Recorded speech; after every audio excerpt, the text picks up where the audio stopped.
আমেরিকাকে পাত্তা না দিয়ে একসাথে বড় নৌমহড়ায় রাশিয়া ও চীন। ওয়াশিংটনকে সরিয়ে বিশ্ব নেতৃত্বে আসছে কি মস্কো ও বেইজিং?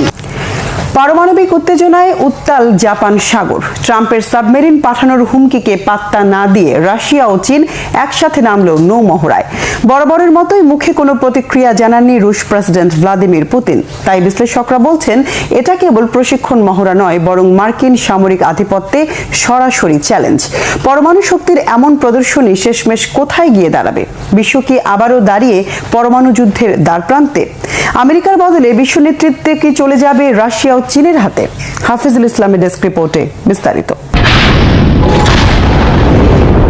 রাশিয়ার উপকূলীয় অঞ্চলের দিকে রওনা হয়েছে যুক্তরাষ্ট্রের দুটি পারমাণবিক সাবমেরিন। মার্কিন প্রেসিডেন্ট ডোনাল্ড ট্রাম্পের এমন হুমকি মোটেও পাত্তা দেয়নি মস্কো। দেশটি এর মধ্যেই আরেক পরাশক্তি চীনের সঙ্গে মিলে নেমেছে এক যৌথ নৌমহড়ায়। সম্প্রতি রুশ জাতীয় নিরাপত্তা উপদেষ্টা ও সাবেক প্রেসিডেন্ট দিমিত্রি মেদভেদেভের মন্তব্যের জেরে ট্রাম্পের নিউক্লিয়ার সাবমেরিন পাঠানোর ঘোষণায় আনুষ্ঠানিক কোনো প্রতিক্রিয়া দেখায়নি রাশিয়া। তবে সামরিক বিশ্লেষকরা মনে করছেন, জাপান সাগরে মস্কো ও বেইজিংয়ের প্রতিরক্ষা তৎপরতার মধ্য দিয়ে যুক্তরাষ্ট্রকে যেন যুদ্ধের পরোক্ষ হুঁশিয়ারি দিলেন রুশ প্রেসিডেন্ট ভ্লাদিমির পুতিন।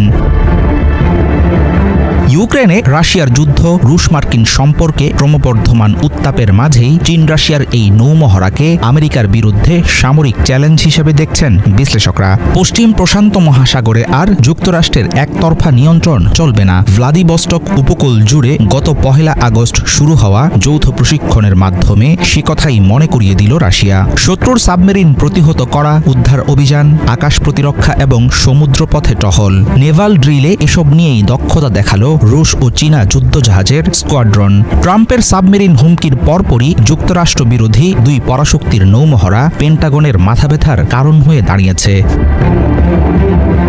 1962 সালে যুক্তরাষ্ট্রের উপকূল থেকে মাত্র 90 মাইল দূরে কিউবায় পারমাণবিক ক্ষেপণাস্ত্র মোতায়েন করেছিল তৎকালীন সোভিয়েত ইউনিয়ন। প্রায় 13 দিন ধরে পরমাণু যুদ্ধের একেবারে দ্বারপ্রান্তে ছিল পুরো পৃথিবী।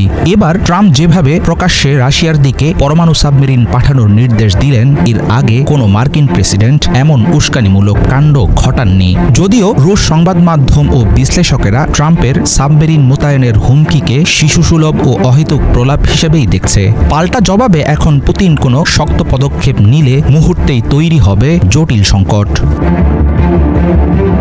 বিভিন্ন সামরিক ও পর্যবেক্ষক সূত্রের তথ্য অনুসারে বিশ্বজুড়ে মাত্র 9টি দেশের হাতে রয়েছে 12,000-এর বেশি পারমাণবিক অস্ত্র। এর প্রায় 90%ই নিয়ন্ত্রণ করে যুক্তরাষ্ট্র ও রাশিয়া। এসব অস্ত্রের মধ্যে মস্কো 1549টি এবং ওয়াশিংটন 1419টি পারমাণবিক যুদ্ধাস্ত্র, শতাধিক বোমারু বিমান ও ক্ষেপণাস্ত্রে মোতায়েন করে